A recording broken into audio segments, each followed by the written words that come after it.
These days, it's all about finding your true self, shaking off the conditioning and expectations of everyone and everything else, and just being me. A big part of this is also that sense of freedom, which is basically, I don't give a shit what you think. I'm free to be me. Generally speaking, this is a fantastic step in our evolution towards better mental health, but there's always a but. Very few actually understand what their true self really is.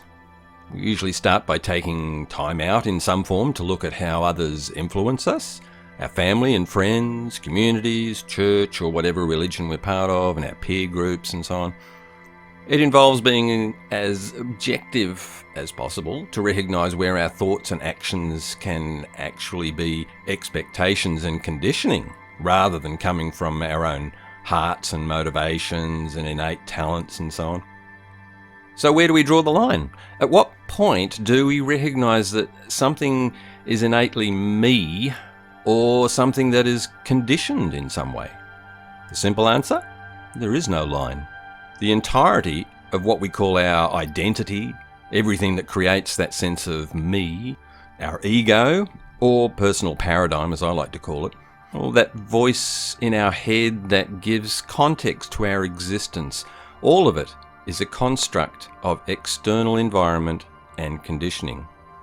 The moment we were born, we were basically a blank slate with some genetic propensities towards certain ways of processing the information we received through our senses.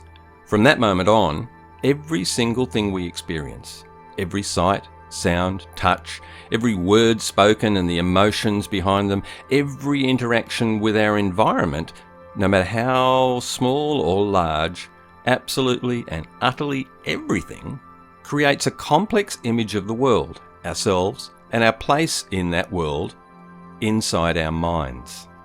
This is our self, or ego, paradigm, identity, etc. This is the reference system that our mind uses to interact with everything that we experience.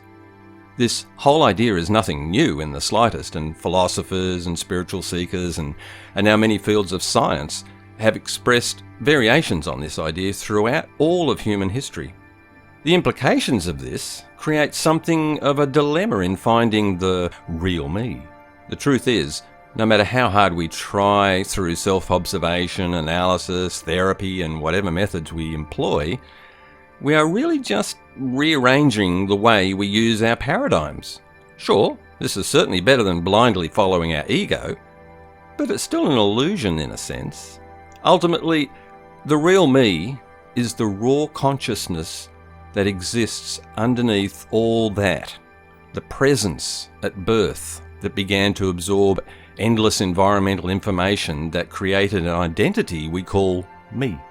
This is the foundational purpose of practices such as mindfulness and meditation, to get past all the me-ness and find that state of raw awareness that we were born with. Discovering this is not some useless exercise in navel-gazing that has no real application in life. In fact, it's completely the opposite. It's utterly life-changing.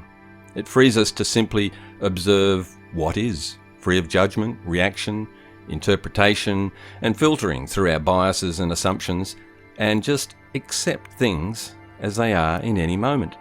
And then, from that place of pure observation, respond in a way that brings life and love and unity. We may not like the me that lives in our head, so realizing that it's just a representation of our environment gives us a greater level of objectivity that allows us to reshape and let go of thoughts and emotions that are detrimental. There's so much more to all this though. My explanations have just sort of scratched the surface. But on the other hand, it's incredibly simple, and just realizing all this can allow us to respond to life in radically different ways. So, should I even try to find my true self? Of course. But don't make the assumption that your true self is anything more than the pure awareness that existed the moment you were born. And this opens the door to a whole new understanding of life.